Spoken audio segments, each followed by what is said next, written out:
Magandang hapon po mga kababayan.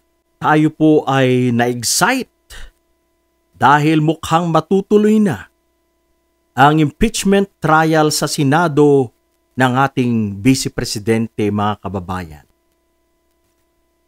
Mga kababayan, sa wakas, napanumpa nila itong si Senator Chis Escudero, ang Senate President, na siya pong mag-pre-preside sa trial sa Senate. Mga kababayan, gaya po ng lagi po nating sinasabi, takot po. Kita din na takot ang mga senador na to dahil nagsimula na pong lumabas ang mga iba't ibang grupo, mga nasyonalista, mga patriotiko na mga Pilipino. Nagsimula na po silang lumabas sa lansangan, kaya ito pong mga senador ay nakaramdam. Naramdaman po nila ang galit or the wrath of the Filipino people. Alam niyo mga kababayan, itong mga senador na ito, talagang nagkukutsabahan po yung mga yan para patayin ang impeachment trial. At pinangungunahan niya ni Bato de la Rosa. Gusto niyang makabalik ang Duterte sa Malacanang, manalo si BP Sara Duterte para siya po ay malibre sa kanyang mga kaso. Pero Senador Bato de la Rosa, hindi mananalo yan. Sa aking palagay, hindi mananalo ang Vice Presidente at delikado po ang kanyang sitwasyon.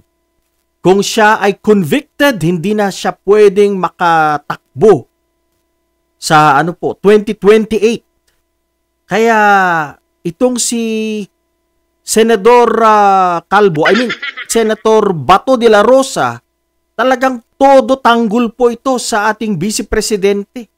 Dahil gusto niya po maging Pangulo ang itong si Sara Duterte para po malusutan po niya ang mga kaso, ang mga iba't ibang mga kasalanan niya sa taong bayan. Pero nakita po natin ang development mga kababayan, natakot. Natakot po sila, lalo lang po itong si Senator Chis Escudero, ang SP ng Senado. At nanumpa po siya kahapon at ngayon we are expecting the senator judges, sila po'y manunumpa. Sila naman ang manunumpa ngayon after the Senate President. Mga kababayan, ituloy lang po natin ang pagsigaw sa lansangan. Ituloy po natin ang ating pinaglalaban na dapat matuloy ang impeachment ng ating BP Sara Duterte. Dapat siyang magpaliwanag. Meron po tayong karapatan dito dahil pera ito ng taong bayan, pera ni Juan de la Cruz. Kaya dapat lang na magpaliwanag kung saan nga niya ginamit, saan niya pinunta ang pera na ito na napakalalaking pera. Yun lang naman ang hinihingi ng taong bayan kung noon pa niya ginawa, di wala sanang ganito. Bakit? Ilang beses siyang iniimbitahan, siya po'y nagagalit, nagwawala sa mga hearing. Kung pinaliwanag niya sana, yun tapos. Pero bakit? Ang malaking tanong, bakit lagi po siyang umiiwas noon sa mga hearing? At marami pong mga ebidensya laban sa kanya. Yang si Mary Grace Piatos na yan. Mga pangalan na parang mukhang inimbento, mga kababayan. Yung mga Kokoy Villamin na yan. At pati si Congressman Shell Jokno, mga kababayan. Nadamay po siya. Ginamit pati ang kanyang pangalan. Marian Rivera, etc., etc. Mga kababayan, hindi naman pinipersecute ang mga Duterte dito. Ang gusto lang ng taong bayan ay ang magpaliwanag si BP Sara Duterte kung saan niya ginamit, saan niya dinala ang nakakalulang halaga ng pera Pera ito ng taong bayan.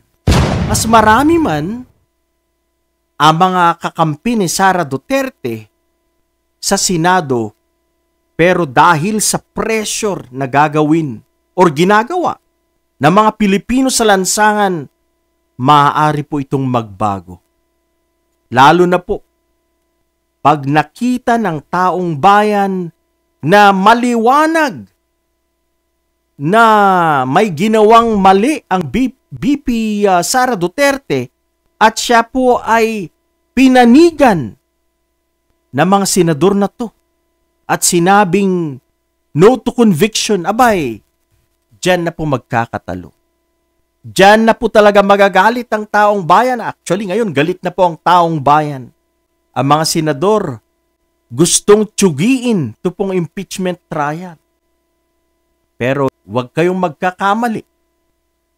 Dahil pag ang taong bayan ang tumindig at nagalit, taong bayan ang tsutyugi sa inyo.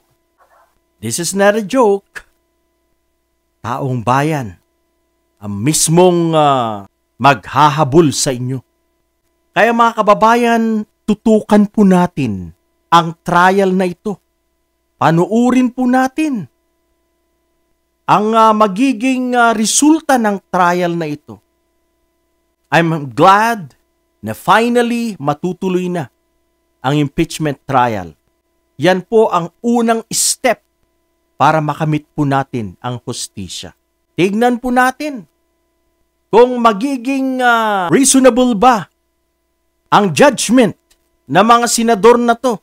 Titignan po natin. Dahil alam na po natin na meron pong mga senador na talagang sobra po ang pagka-loyalista sa pamilyang Duterte. And at this point, sinasabi na po nila na hindi nila i-convict si Sara Duterte.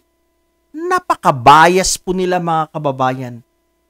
Dapat, pag sila po'y tinatanong itong mga senador na to, dapat sabihin nila na neutral, wala muna akong makomment ngayon or ibabase ko sa mga konkretong ebidensya ang aking judgment. Dapat ganun ang sinasabi, hindi yung sasabihin mo, hindi ko ikukonvict si VP Sara. Hindi tama yun. Itong mga sila Robin Padilla, Amy Marcos, yan.